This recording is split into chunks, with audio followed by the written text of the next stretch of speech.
आइए हम आज फिर आए हैं राष्ट्रकवि मैथिली शरण गुप्त को लेकर के। आज हम पढ़ेंगे मैथिली शरण गुप्त का जीवन परिचय, यानी उनका जन्म स्थान, जन्म कब हुआ था और उनकी रचनाएं, राष्ट्रकवि किसने इनको कहा था, इसके बारे में हम आज जानेंगे। आइए तो देरी नहीं करें, हम सेशन की शुरुआत करते हैं। राष्ट्रकवि मैथिली शरण गुप्त, राष्ट्रकवि मैथिली शरण गुप्त। तो राष्ट्रकवि मैथिली शरण गुप्त को किसने कहा था? तो राष्ट्रकवि इनको कहा था महात्मा गांधी ने। महात्मा गांधी ने इन्हें राष्ट्रकवि कहा। किस रचना पे इन्हें राष्ट्रकवि की उपाधि मिली थी?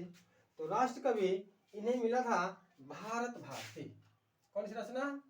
भारत भारती। ये भारत भारती 1912 में इन्होंने लिखा था। कब लिखा था?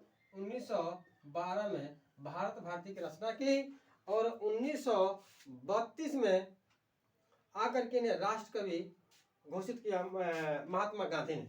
आइए देखते हैं, इनका जन्म हुआ था 1886 में। कब हुआ था? 1886 में। मैथिली शरण गुप्त का जन्म हुआ था 1886 में। स्थान है चिरगांव, झांसी। कहाँ पे हुआ था?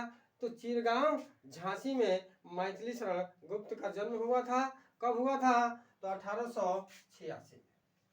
उपनाम, ये रसिकेंद्र उपनाम से रचनाएं करते थे। पहले रसिकेंद्र उपनाम से रचनाएं करते थे और वहीं पे जयशंकर प्रसाद कलाधर उपनाम से लिखते थे। जयशंकर प्रसाद कलाधर उपनाम से लिखते थे और मैथिली शरण गुप्त रसिकेंद्र उपनाम से लिखते थे। इन्हें सामंजस्य का कवि भी कहा जाता है। इन्हें सामंजस्य का कवि भी कहा जाता है। खंड काव्य सम्राट भी कहा जाता है। खंड काव्य सम्राट भी कहा जाता है। इनकी रचनाएं देखेंगे ध्यान से। रंग में भंग, इनकी रचना है रंग में भंग, जो हर एग्जाम में पूछ दी जाती है। ये 1909 में इन्होंने रची थी। अगली रचना है जयद्रथ वध। जयद्रथ वध 1910 में इसकी रचना की थी।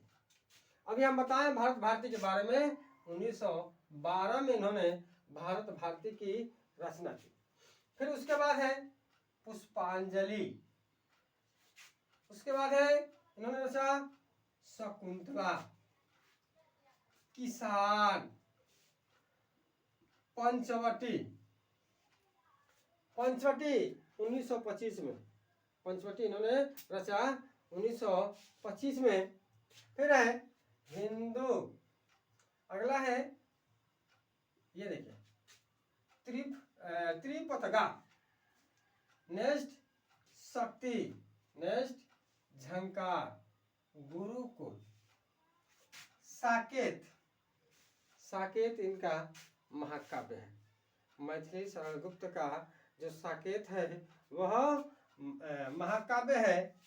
इसकी रचना इन्होंने 1931 में की। उसमें अयोध्या कांड रचा है। क्या रचा है?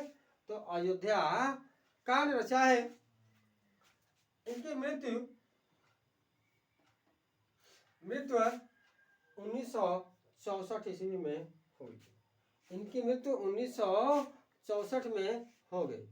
आइए बच्चों, तो आप लोगों को कैसा लगा? बहुत कम समय में भी इनकी सारी रचनाएं, जीवन परिचय, इनकी रचनाएं आपको पढ़ाए। अगर आपको अच्छा लगे तो लाइक, सब्सक्राइब एवं कमेंट अवश्य करें। धन्यवाद।